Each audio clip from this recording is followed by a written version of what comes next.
하나님 말씀 로마서 1장 5절부터 7절까지 한 목소리로 다 같이 봉독하도록 하겠습니다. 볼륨을 조금만 줄이세요. 1장 5절, 6절, 7절 다 같이 봉독합니다. 한 목소리로, 다 같은 목소리로 시작. 그로 말미암아 우리가 은혜의 사도의 직분을 받아 그의 이름을 위하여 모든 이방인 중에서 믿어 순종하게 하나니 너희도 그들을 위해서 예수 그리스도의 것으로 부르심을 받은 자니라. 로마에서 하나님의 사랑하심을 받고 성도로 부르심을 받은 모든 자에게 하나님 우리 아버지와 주 예수 그리스도로부터 은혜와 평강이 있기를 원하노라. 아멘. 지난 2절부터 복음은 하나님의 선자를 통하여 그의 아들에 관하여 성경에 미리 약속하시는 것이라 말씀하셨습니다. 오늘날 전 인류는 다 아담의 자손으로 죄악 중에 출생을 했습니다. 그래 에베소 2장 1절에 말씀한 것처럼 죄와 허물로 죽었던 자들입니다. 하나님과 단절되어서 하나님도 천국도 이런 진리도 모르는데, 그래서 아담의 자손 모든 백성들에게는 복음이 필요합니다. 예수가 필요하고 예수를 믿어야 구원받아서 하나님의 자녀가 되고 영생을 얻을 수가 있습니다. 그러나 창세기에서 아담이 타락한 이후로 그저 구약의 모든 성경은 오실 그리스도에 대해서 우리에게 말씀을 하고 있습니다. 그래서 오늘 2절 말씀에는 선자를 통하여 그의 아들에 관하여 성경에 미리 약속하시는 것이다. 그래 복음은 복된 소식이고 오늘날 죄악 중에 출생한 모든 백성들에게 가장 기쁜 소식이 복음이에요. 그러나 우연한 사건이 아니고 하나님께서도 예언하시고 말씀한 대로 그저 사람의 몸을 입고 이 땅에 오시는데, 그래서 3절 말씀에 아들에 관하여 말하면 육신으로는 다윗을 통해 나셨고, 하나님이 사람의 몸을 입고 이 땅에 오신 분이 예수 그리스도입니다. 완전한 하나님으로 하나님의 사정을 하시고 또 사람으로 오셔서 사람으로 오셨지만은 죄가 없으신 분이세요. 그러나 수많은 성경에 기록된 사람들이 있지만은 다윗의 혈통으로 오셨다는 말씀은 그저 왕권을 가지고 다윗이 왕이시고 또 다윗이 얼마나 믿음이 좋아요. 그래서 마태복음 1장 1절에 말씀한 것처럼 아브라함과 다윗의 세계라. 우리 예수님이 아브라함의 자손으로 또 다윗의 후손으로 또 유다 지파를 통해서 오늘 사람의 몸을 입고 이 땅에 오셨는데, 신학적인 용어로는 그저 도성인신하셨다. 신인 양성이리로 신 하나님이시면서도 사람이신데 죄가 없으신 분이 이 땅에 오셔서 우리의 구원자가 되시고, 그래 십자가의 구속을 완성하셔서 이런 예수의 복음을 믿는 자마다 죄를 용서받고 영원한 하나님 나라를 소유할 수가 있습니다.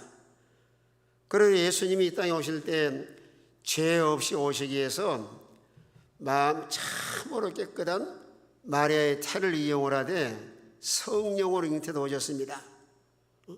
이건 초과학적이고 초생물학적이고 초의학적이에요. 인간의 머리는 도저히 이해할 수가 없습니다. 모든 자연의 이치라고 하는 것은 남자와 여자가 서로 만나 결혼해야 아이를 낳을 수가 있는데 어떻게 처녀의 몸에서 예수님이 탄생할 수가 있는가? 이게 아주 신비한 사건이에요. 그래서 이건 머리로 이해해서 알려고 하는 것이 아니고 우리 믿어야만 알 수가 있는데, 예수님의 그 사역 가운데서 동정녀 탄생, 성령으로 잉태하셨다 하는 사실이 믿어지는 것이 하나님의 참 놀라운 은혜예요. 아무리 설명을 한다고 해서 그 믿을 수 있는 것이 아니고 우리 마음속에서 성령께서 깨우치시고 또 성령께서 믿어지게 하셔야지만은 그런 놀라운 사건을 믿을 수가 있습니다.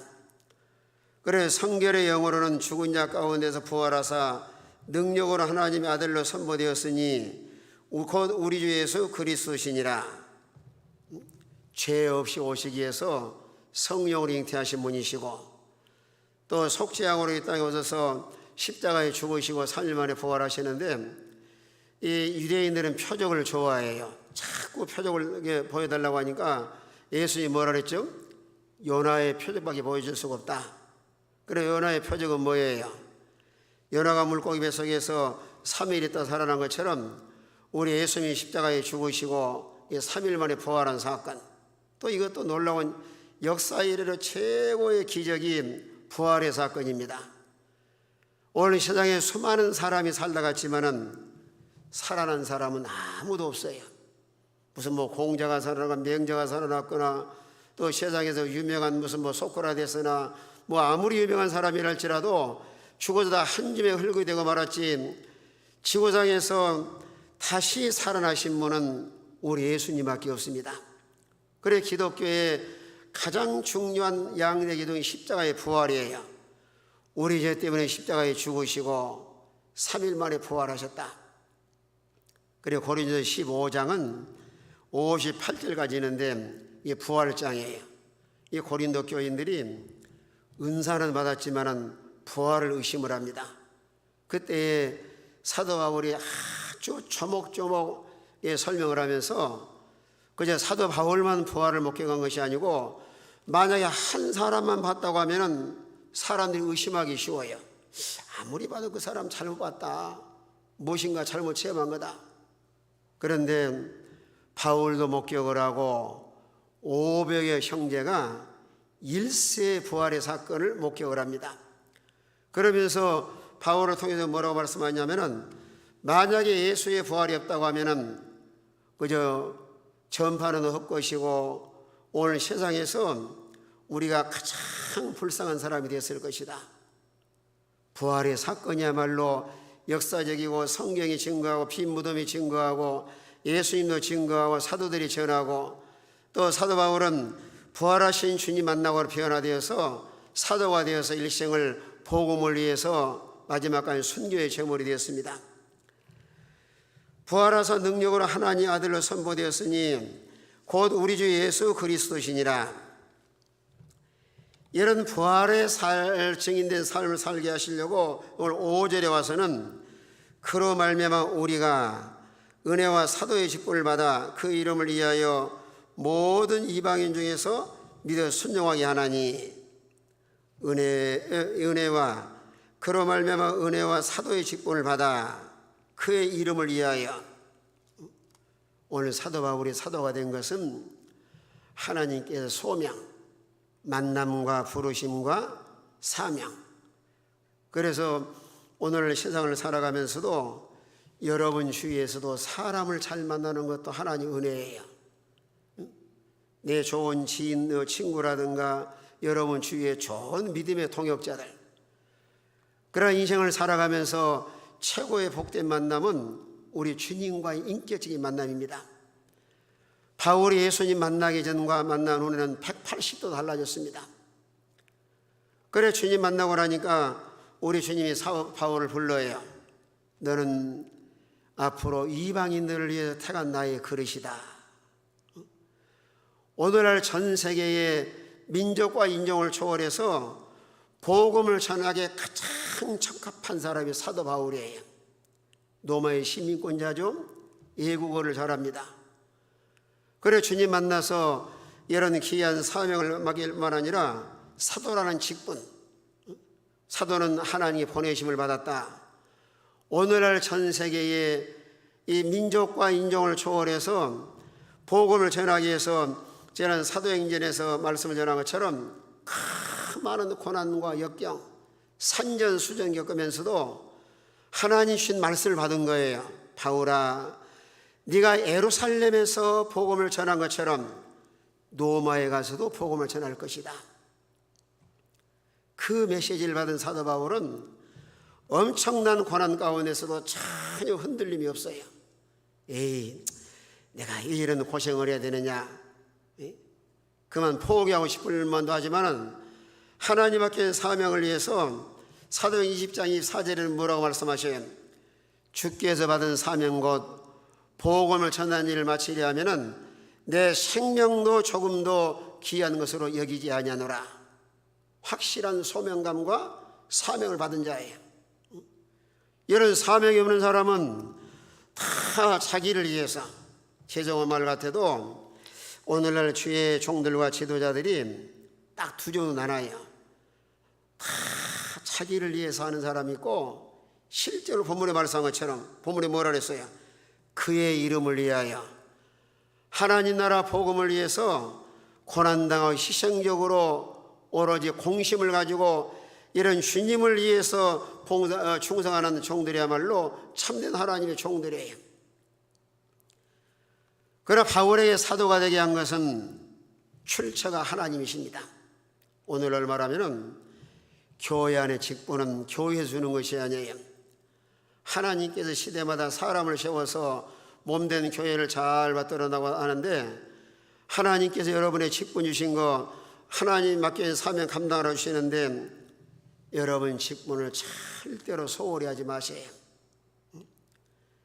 직분을 소홀히 하다가 탄식하며 애통하며 하나님이 부르셨지만은 얼마나 후회도 소용이 없는 에서 같은 사람 되지 말고, 하나님께서 나에게 직분을 주셨다, 그러는 직분에 대해서 소홀히 하지 말고, 고린도서 4장 2절의 말씀한 것처럼 맡은 자들의 구할 것은 뭐라 했어요? 충성이니라. 따라합시다. 맡은 자의 구할 것은 충성이니라. 구원받게 하시고 하나님의 교회를 잘 세워가도록 교회 안에 직분을 주셨는데, 직분은 감투도 아니고 명예도 아닙니다. 충성을 하셔야 돼요. 여러분, 충성이라고 하는 것은 성실하게 자기 위치에서 책임을 다해 나가되 항상 변함없이, 오늘날 역사를 보면은 충성된 사람은 변질이 안 됩니다. 마지막 최후의 순간까지 자기의 모든 생명을 내놓고 책임을 다해 나가되 희생적으로 변함없이 맡은 일을 잘 감당해 나간 사람이 충성된 사람이에요. 그래, 충성된 사람은 잠언 25장에 말씀한 것처럼 하나님 마음을 시원하게 해드리고, 또 충성된 사람은 하나님께 복이 많아요. 그래, 무엇이든지, 나라도 그러잖아요. 대통령이나 장관이나 나라의 위정자들이 자기 책임과 충성을 다해 나갈 때 나라가 잘 살아간 것처럼, 여러분 교회 안에서도 여러분의 직분을 소홀히 하지 마세요.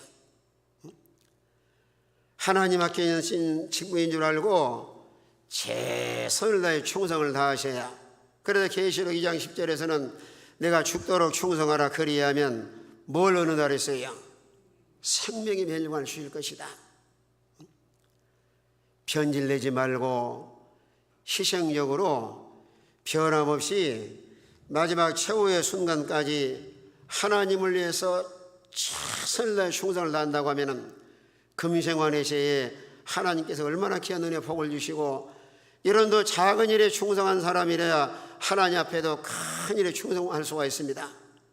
여러분, 사도 바울은 주님 만나고 나서 이런 소명과 사명을 위해서 바울의 사역 중에 고려 본받을 점은, 바울은 탈선하거나 변질되거나 퇴보하거나 세상과 타협하지 않고 마지막 순교의 제물이 되기까지 최선을 다해 충성하는 사람이 사도 바울입니다. 그래, 고린도후서 4장 6절에 뭐라 했어요? 내가 관제같이 벌려서 부음이 되고 떠날 기약에 가까웠도다. 하나님께 기도를 많이 한 사람이기 때문에 자기가 순교의 제물이 될 것을 직감적으로 또 성령의 감동을 따라 알고 있습니다. 그래, 내가 이제는 때가 되어서 주님을 위해서 내가 생명 바칠 때가 되었다. 그러면서 마지막 고백이 뭐예요? 내가 선한 싸움 다 싸우고 달려갈 길을 마치고 내가 믿음을 지켰으니 이제후로는 의의 멸류관이 예비됐을 것이다. 우리가 일생 믿음 생활하면서 마지막 최후의 순간에 우리 예수님은 십자가에서 다 이뤘다 하시고 운명하시고, 사도 바울은 싸웠노라 달려갔노라 믿음을 지켰노라 고백하시고 순교의 제물이 되시고, 이런 각자의 우리가 신앙생활하면서 마지막 세상을 떠날 때 나는 무슨 말을 하고 네가 세상을 떠날 것인가? 평상시 하나님을 잘 섬기고 이런 충성된 사람은 스데반 집사도 그래. 스데반 집사는 마지막 무엇하면서 순교의 제물이 됐죠? 아버지여, 내 영혼을 받으시옵소서. 이 죄를 저들에게 돌리지 마옵소서. 우리가 참으로 하나님과의 관계 속에서 믿음으로 산다고 하면은 마지막 눈을 감는 순간에도 그런 믿음의 언어를 사용을 하고, 또 사람들에게 얼마나 신앙적으로 전 이런 선한 영향을 미치고 하나님이 부름을 한다고 하면은 그 얼마나 영광스러워요. 오늘날 바울의 이런 신앙, 사도의 직분을 받아 그의 이름을 위하여 모든 이방인 중에서 믿어 순종하게 하나님, 민족과 인종을 초월해서 복음을 해서 영혼을 살리는 일합니다.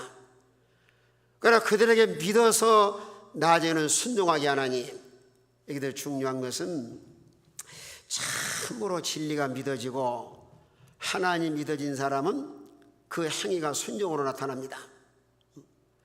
참으로 중생을 해서 하나님의 자녀고 이런 구속의 도리와 언약의 말씀이 마음속에 믿어진다고 하면은 삶과 생활 속에 순종으로 나타나요. 그래 한마디로 딱 요약을 하면은 믿음은 순종이다. 그래서 성경에 아브라함을 왜 믿음의 조상이라고 했을까요? 아브라함이 완벽하게 자란 것이 아니에요.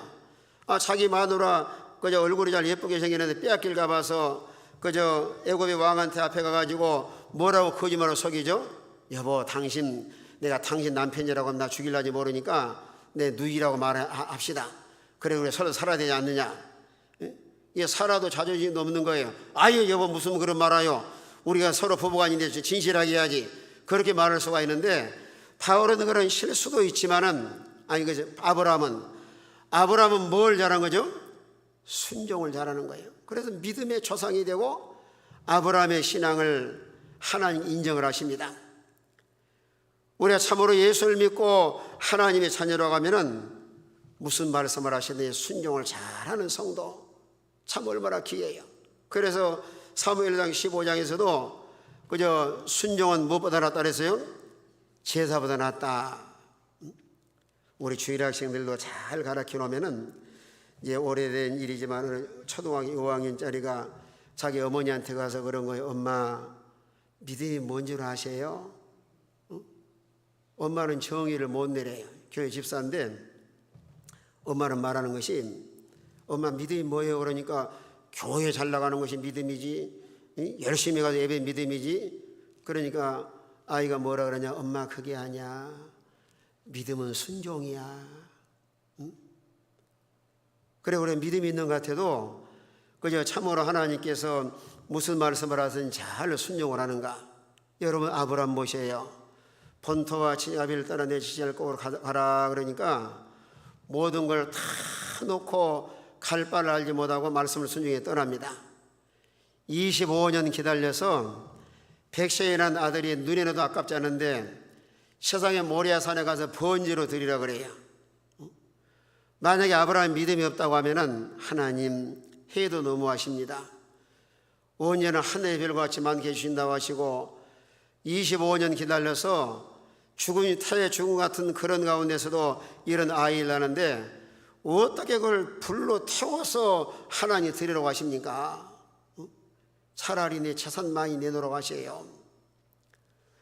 그러나 하나님 명령에 떨어진 순간에 조금도 변명하거나 타협하거나 무슨 구실되지 아니하고 아침에 일찍 일어나서 장작을 쪼개가지고 3일길 걸어가서 모리아산에 도착해서 장작을 쪼개서 아들 이삭을 결박해 칼로 잡아서 번제드리려고 하니까 하나님께 천사를 보내서 뭐라 그래요? 아브라함아, 아브라함아, 내 사랑하는 독자의 손을 대지 말라. 그러면 주님 뭐라 그러시죠? 이제야 네가 나를 경외한 줄 안다. 과거에도 하나님을 잘 섬겼지만은 아브라함에게 가장 소중한 아들을 드릴 수 있다고 하면은 하나님께서는 A일 뿐이에요. 100% 인정할 만한 믿음을 갖게 하셨는데 아브라함이 실수도 있고 잘못한 것도 있지만은 아브라함이 잘한 것 중에 하나가 하나님께서 무슨 말씀을 하시든지 순종을 잘해서 하나님께 인정을 받아서 그저 믿음의 조상이 되고, 이런 믿음만 좋은 것이 아니고 맨손 들고 나갔지만은 하나님께 복을 많이 주셔가지고 아브라함의 가정의 종들만 몇 명이에요? 318명입니다. 우리는 하나님 직분 받은 자 충성해 나갈 만 아니라 참으로 믿음을 점검을 해서 하나님께 순종을 잘하면은 하나님을 경험하고 인생에 실패하지 아니하고 얼마든지 성공된 삶을 살아갈 수 있습니다. 여러분 창세기부터 요한계시록 읽어보세요. 순종해서 실패한 사람은 거의 없습니다. 그러나 아무리 존귀한 자리에 세워놨어도 불순종하다가 거의 다 실패를 해요. 그러나 인간적으로 생각할 때는 하나님 순종하며 살아가려고 하면은 내가 무엇인가 얽매인 것 같고 손해본 것 같고 또 무엇이나 힘든 것 같지만은, 그래도 순종하고 나면은 하나님을 경험하게 하시고 또 이런 순종의 사람을 통해서 또 하나님 뜻을 이루어나가시는데, 성경에 다 순종 잘한 사람들은 다 기약에 쓰임보다 복을 받는데 아브라함도 순종 잘하죠. 모세도 처음에는 순종 안 하려고 하다가 순종의 애굽에 가는데 하나님 또 얼마나 귀하게 사용을 하셔요. 또 사무엘도 순종 잘해서 하나님 귀하게 사용을 하시고, 또 신약에 와서 바울도 순종해서 로마에 가서 복음을 전하다가 하나님께서 아주 귀하게 크게 쓰임받게 하시고, 베드로도 하나님께서 그저 깊은 데가 금을 내려라 할 때 말씀에 순종을 하니까 고기도 많이 잡히고 예수님도 발견하고 자기도 발견하고 사명을 발견해서 예수님의 수제자로 얼마나 귀하게 쓰임받아요. 불신앙은 불순종하는 자들입니다. 우리는 하나님께서 뭐라고 말씀하시든지 아멘 순종하겠습니다. 성령의 감동도 소멸하지 말고 하나님 말씀을 삶과 생활 속에서 그대로 잘 순종해 나갈 수 있도록. 그래서 오늘 바울은 복음을 전해서 그들이 믿게 하고 또 이방인들을 다 순종한 삶을 살아가도록 이 사명을 바울이 잘 감당해 나갑니다.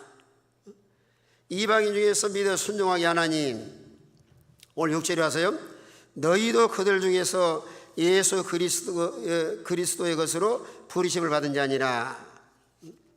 오늘 6절에 와서는 너희도 그들 중에서 예수 그리스도의 것으로 부르심을 받은 자니라. 중생한 성도는 소유권자가 우리 주님이십니다. 피로 값이 사서 고린도전서 6장 20절에 말씀한 것처럼 값주어 샀으니 너희 것이 아니고 주님의 것이라고 말씀하면서 너희 몸으로 하나님께 영광을 돌리게 하라. 마음속에 예수가 믿어지고 중생한 사람은, 예수가 딱 믿어져서 거듭난 성도는 그저 주님의 것입니다.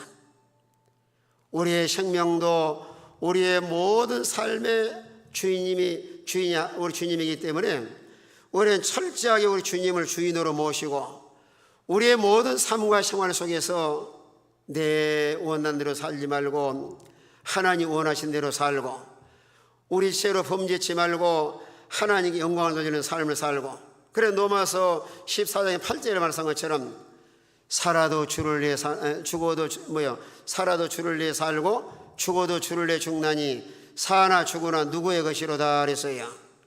주님의 것이로다. 우리는 죄에 지체된 자로서 하나님을 위해 살고 죽어도 하나님의 죽고 사나 죽으나 주님의 것이기 때문에 어떻게 하면은 우리의 삶을 통해서 하나님의 영광을 드러내고 하나님의 뜻을 이루며 살아갈 것인가? 예수 그리스도의 것으로 우리는 부르심을 받은 자니라.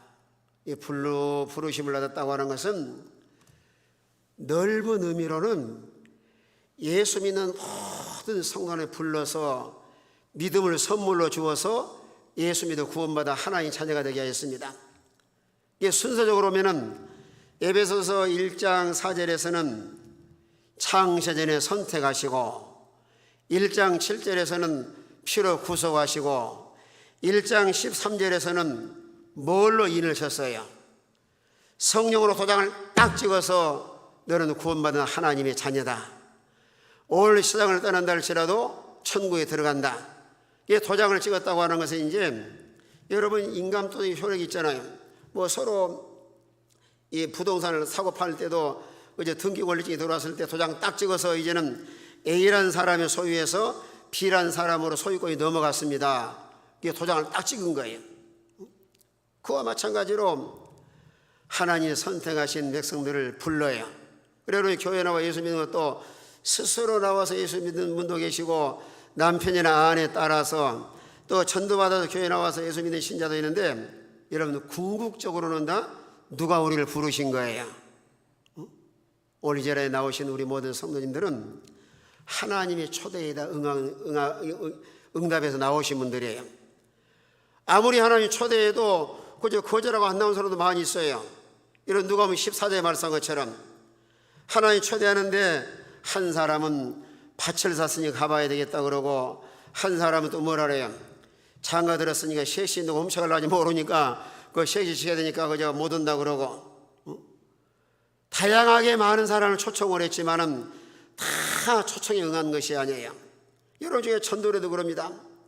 어떤 사람은 전도하면은 잘 받은 사람도 있지만은 뭐 이 핑계 저 핑계로 그저 교회 안 나오고 또 초청을 거절한 사람도 있는데, 그러나 세상을 살아가면서 가장 복이 있는 사람은 하나님의 부르심에 응답한 사람, 참 복이 있는 사람이에요.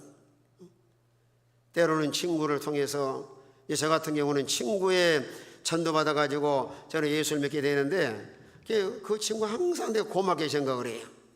친구야 나 참 고맙다. 그래 만나면 제가 밥을 삽니다. 얼마나 감사해요. 그럼 어떻게 해서든지 교회 와서 예수를 믿었든지 궁극적으로는 누가 우리를 초대하신 거예요? 우리 주님이 다 초대하신 겁니다. 창세전에 선택하시고 우리를 부르서 믿음을 선물로 주어서 피로 다 그저 구속하시고, 이제는 성령께서 도장을 딱 찍어서 너는 내 것이다, 내 것이다. 그 이사야서 43장에 말씀한 것처럼 너는 야곱아 두려워하지 말라, 너는 내 것이다. 물 가운데로 불 가운데 지나갈 때도 우리 하나님 함께 할 것이고, 스바와 구슬을 내 대신으로 줬으니 세상을 두려워하지 말고 세상의 모든 걸 이용해서 우리를 보호하시고 인도하시고 우리를 지켜줄 것 하나님 약속을 하셨습니다. 우리 마음속에 성령의 인친자들로서 확신의 구원의 확신을 가지고 나는 하나님의 자녀다, 나는 오늘 세상을 떠난다 할지라도 천국 가서 영원 영생할 것이다, 하나님 나라의 소망을 두고 우리의 나그네 같은 세상을 이렇게 믿음으로 살아가는 이런 복 있는 성도가 되시길 바랍니다. 그래 평상시 늘 하늘나라 소망을 두고 믿음으로 사는 성도는 만약에 임종 직전에 죽음이 임박했다 할지라도 두려워하지 않고, 이제 내가 하나님 집에 갈 날이 가까웠다, 그날의 소망을 두고 눈 딱 감는 순간에 스데반 집사장이 기도할 거예요. 주여 내 영혼을 받으시옵소서 하고 딱 그저 눈 감고 이 세상 떠난 사람 복이 있는 사람이에요. 우리가 이런 자리에 가도록 또 연세 드신 분들 기도 많이 하셔야 되고, 주님 오르시는 날까지 자리에 눕지 아니하시고 하나님 잘 섬기다가 천국으로 딱 이사가면 얼마나 좋아요. 종종 이 새벽에는 이제 제가 늘 그런 기도라, 하나님 우리 연세 드신 분들 절대로 자리에 눕지 말고 하나님께 나와서 기도하시고 믿음 잘 지키다가 주님께 부름받게 주시옵소서. 하나님 응답하시면 다 그렇게 갈 줄로 믿으시길 바랍니다. 우리 나그네 세상인데 우리가 천년만에 세상에 사는 것이 아니에요. 여러분 올 때는 순서가 있지만은 가는 날은 순서가 없습니다. 지금은 다 눈 깜박깜박하고 계시지만은 언제 하나님께서 우리 부르실라니 알 수 없는 거예요. 내일에는 아무도 예측할 수 없고, 그래서 야고보서 4장에 말씀한 것처럼 너 인생이 무엇이냐, 잠깐 보이다가 안개가 왔다, 이렇게 말씀을 합니다. 그런데 거기 야고보에 나온 그 사람은 아무 도시에 가서 내가 돈 좀 많이 벌어다가 그 다음에 와서 내가 하나님을 섬기겠습니다. 그건 자기 계획이에요. 그러나 주님께 이렇게 말씀하잖아요. 너 인생은 말이야 안개와 같은데 하나님의 뜻을 생각하지 않고 왜 그런 잘못된 계획을 하고 있다. 여러분 아침에 안개가 차고 가다가 해가 뜨면 다 사라지잖아요. 우리 인간의 삶도 마찬가지예요. 인생은 너무 짧습니다. 하나님 이런 삶의 자유를 주실 때 그 인생을 허비하지 말고 에베소 5장 15절에 말씀한 것처럼 세월을 아끼라 때가 악하니라. 돈은 쓰고 나면 없어지면 다시 벌 수가 있지만 인생은 한 번 지나가면 다시 돌아오지 않습니다. 지난날의 청춘은 다시 돌아오지 않는 거예요. 오늘 하루도 지나가면은 2021년도 오늘 6월 30일 오늘 마지막 날인데 6월 30일 날은 다시는 돌아오질 않아요. 우리는 하늘나라의 소망을 두고 하루하루를 살아도 값지게 살아서 하나님의 뜻을 따라 하나님께 믿음을 잘 지켜나가면은 그런 믿음 지키고 우리 주님을 위해서 사는 것은 다 하나님 나라에 가서 영원히 남아있는 거예요. 우리는 하나님 부르시고 그래서 요한복음 15장 16절에서도 너희가 나를 택하는 것이 아니고 내가 너희를 택하여 세웠다. 넓은 의미로는 전체 하나님의 백성들 민족과 인종을 초월해 불러서 예수 믿어 구원받아서 도장을 딱 찍어서 성령을 체험하고 하나님 나라 시민권자 되게 하시는데 좁은 의미로는 주의 종들 이런 소명자들 예레미야 1장에서도 예레미야를 하나님께서 열방의 선지자로 세우느라 부르니까 예레미야가 자꾸 거절합니다. 나는 아이라 말도 못하는데 어디 나 같은 사람을 세워서 선지자로 세우려고 하십니까? 그때 주님께 뭐라고 말씀하셔요? 네가 복중에 지키지 않냐고 구별했다. 이런 소명감, 이런 소명을 가진 소명자들은 또 우리 하나님께서 직접 불러서 세워요. 모세야 모세야 네가 선택한 거룩한 땅에 네 발에 신을 벗어라. 모든 제약을 벗어버리고 너를 내가 바로게 보낼 거니까 하나님의 성들을 애굽에서 다 건져내도록 해라. 모세도 처음에는 막 안 가려고 하면 버틴 거예요. 하나님이 화를 내셔요. 모세는 자기가 입이 둔한 사람이고 말 못한다고 하니까 하나님께서 뭐라 그래요? 네 말 잘하는 형 그저 아론 있지 않느냐? 아론 함께 가서 아론이 다 대배라고 말할 것이니까 시킨 대로 가서 순종을 해서 이스라엘 백성을 애굽에서 건져내도록 해라. 그래 모세가 소명받아서 사명을 가지고 애굽에 갔는데 10가지 재앙을 내려서 바로를 굴복시키고 백성들을 다 출애굽을 시킵니다. 그래 시대마다 하나님께서 이런 소명자들 그런 지도자를 통해서 백성들을 출애굽하게 하시고 복음을 전해 생명을 살리게 하시고 여러분 사도 바울도 그 사도행전 9장에서 사울아 사울아 이름 부르잖아요. 이가 어찌 나를 핍박하느냐 그럴 때 예수님이 뭐라 그래요? 사울이 주의 느시오니까 그러니까 네가 핍박하는 나사렛 예수다. 그러고 나서 이제 9장 21절에 와가지고 너는 이방인을 위한 택한 나의 그릇이다. 바울에게 이방인에게 복음을 전하도록 이런 소명감을 주었는데 그런 소명받은 사도 바울은 산전수전 겪으면서도 뒤를 돌아보지 않고 계속해서 소명을 가지고 사명을 다름막질합니다. 참 얼마나 기이해요. 또 사무엘도 사무엘상 3장 보면은 사무엘을 3번 불러요. 처음에 부를 때는 못 알아들으니까 엘리사장이 사무엘한테 사무엘에서 엘리사한테 가가지고 나를 부르셨나니까 그러니 아니 나 너 안 불렀다. 또 두 번째 사무엘 부르는데 또 가니까 너 안 부르고 자거라. 그래서 3번에 부르니까 그때서 엘리가 그러는 거예요. 내가 부른 것이 아니고 하나님이 너를 부른 것 같다. 그때에 사무엘도 그래요. 주여 말씀하옵소서 내가 조용히 듣겠나이다. 하나님 부르셔서 또 얼마나 귀하게 사용을 하셔요. 오늘 우리가 이 자리에 나와서 예배드리고 하나님 섬기는 것도 내가 우연히 물론 교회 오신 것 같지만은 궁극적으로 누가 여러분을 이 자리에 부르신 거예요? 하나님께서 다 부르신 겁니다. 그러니까 여러분 교회 와서도 아버지 저 왔습니다 하고 기도하시고 하나님 앞에 예배드리면 하나님께서도 그래 왔냐 하시고 아주 흐뭇해 하시면서 하나님 앞에서 찬송 부르고 기도하고 예배드리면 이 예배 시간이 얼마나 주님과의 만남과 서로 교제와 또 하나님 세미한 말씀을 받아서 또 세상에 나가서도 우리 주님 모시고 날마다 승리하는 생활을 할 수가 있습니다. 우리는 하나님의 부르심을 거절하지 말고 부르심에 잘 순종해서 하나님의 인도하심을 잘 받는 이런 복 있는 성도가 되시길 바랍니다. 오늘 거절하지 말고 애누리하지 말고요. 이런 부르심의 응답을 하니까 우리 주님이 축복해 주시잖아요. 오늘 7절에 우리 7절 다 같이 한번 있습니다. 7절 다 같은 목소리 있습니다. 다 같이 시작.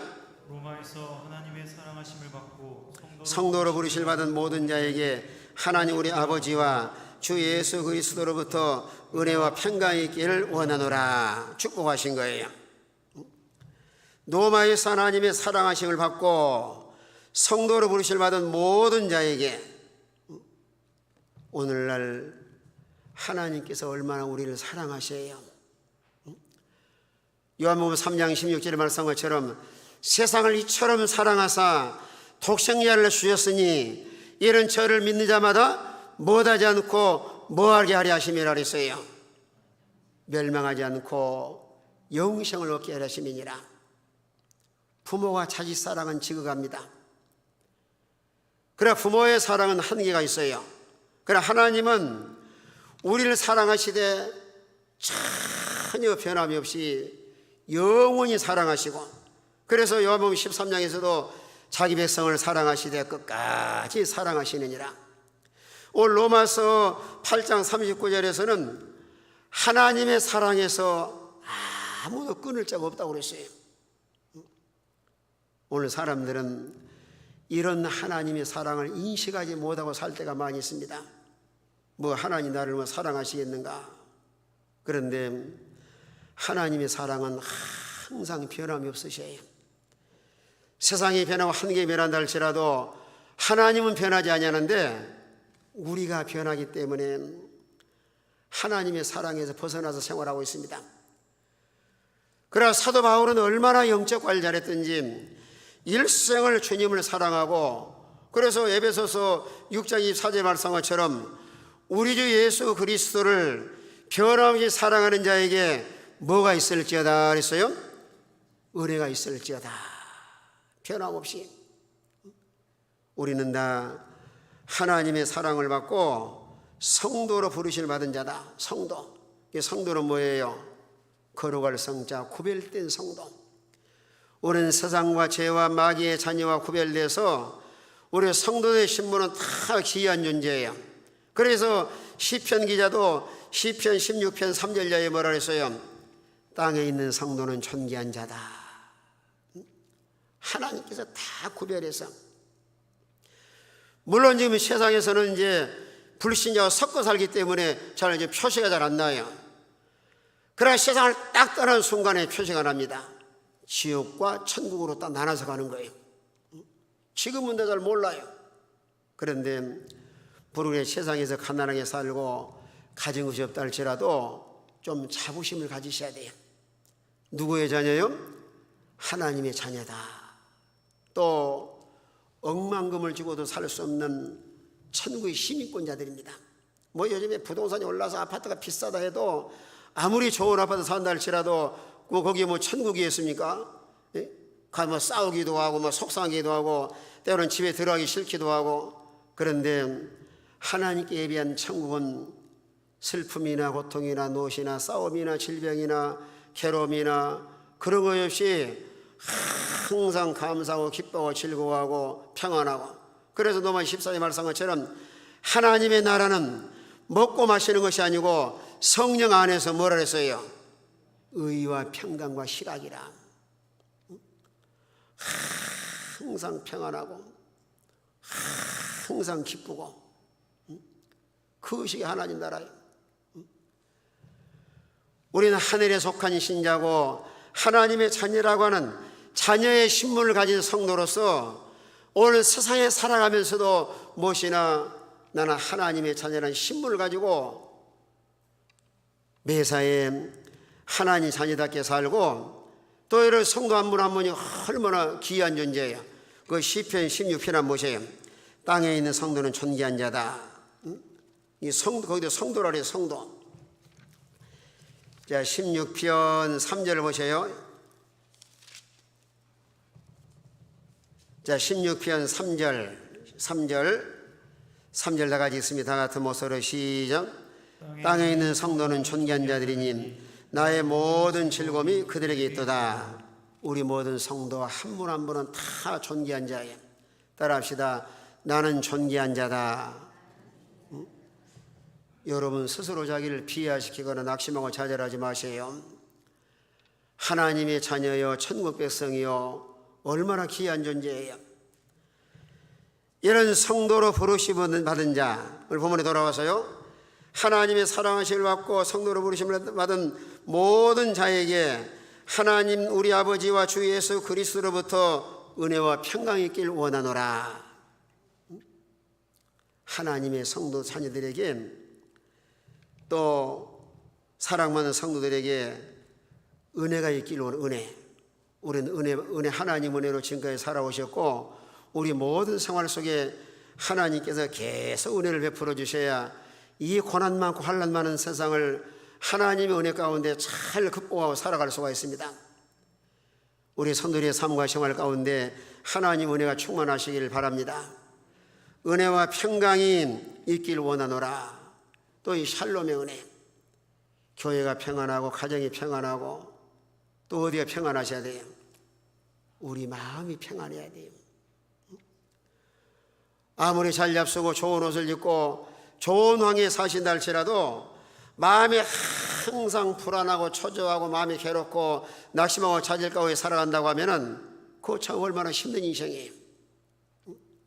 그런데 우리 주님이 은혜 주시고 예수님 안에 사시면 마음의 평안함을 누리며 살아갈 수 있습니다. 그 심령이 천국을 이룬 사람이에요. 자, 그냥 한 군데만 읽고 마치는데요. 요한복음 14장을 보세요. 요한복음 14장. 요한복음 14장 27절.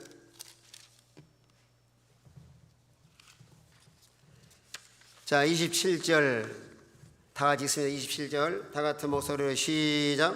평안을 너희에게 주노니 곧 나의 평안을 너에게 주노라. 내가 너에게 주는 것은 세상에 주는 것 같지 아니하니라. 너희는 마음에 근심하지도 말고 두려워하지도 말라. 우리 주님이 주신 평안은 세상에 주는 것 같지 아니하고 그래도 마음에 근심하지도 말고 두려워하지도 말라. 우리는 하나님의 부르심 받은 성도요 하나님 사랑받는 성도로서 우리 모든 성도들의 가정과 생활 속에 은혜와 평강이 넘치는 우리 모든 성도가 다 되시길 바랍니다. 다 같이 한번 통성으로 기도합시다. 기도하시면서 그저 하나님의 자녀로서 은혜와 평강이 충만하고 날마다 하나님의 자녀라는 신분을 가지고 당당한 믿음으로 살아갈 수 있도록 우리 합심해서 같이 한번 통성으로 기도하겠습니다.